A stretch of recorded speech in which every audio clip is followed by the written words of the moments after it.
पाकिस्तान की सियासत में इस वक्त भूचाल है।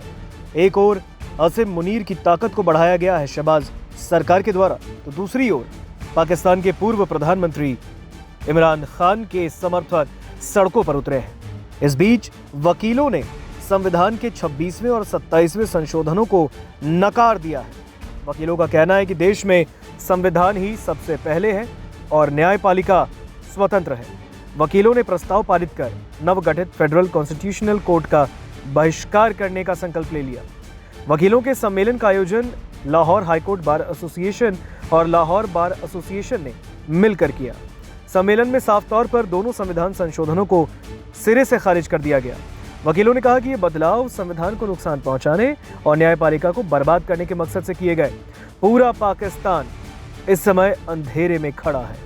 सम्मेलन में कॉन्स्टिट्यूशनल कोर्ट को अनकॉन्स्टिट्यूशनल बताया गया और इसे न्यायपालिका की हत्या से बनी अदालत करार दिया गया। सम्मेलन में लापता लोगों की अवैधानिक कैद से रिहाई की मांग की गई।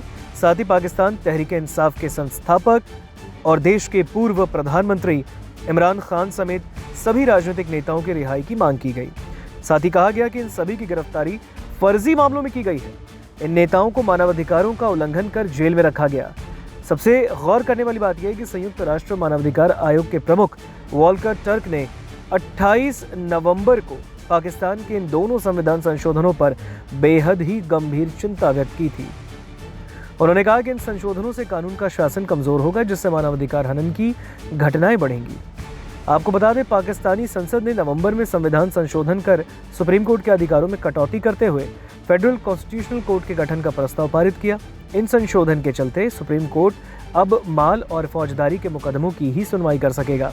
इसके बावजूद अन्य महत्वपूर्ण मामले कॉन्स्टिट्यूशनल कोर्ट सुनेगी।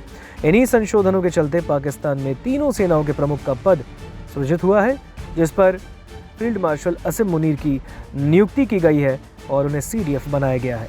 हालांकि आसिम मुनीर को सीडीएफ बनाने के बाद पाकिस्तान में दो गुट सामने आने लगे हैं। एक गुट शहबाज सरकार के इस पहल की सराहना कर रहा है, तो दूसरी ओर दूसरा तबका शहबाज सरकार पर हमलावर है। साथ ही साथ आसिम मुनीर को तानाशाह करार दे रहा है। और इस बीच अब पाकिस्तान में वकीलों ने संविधान के 26वें और 27वें संशोधनों को सिरे से मानने से भी इनकार कर दिया।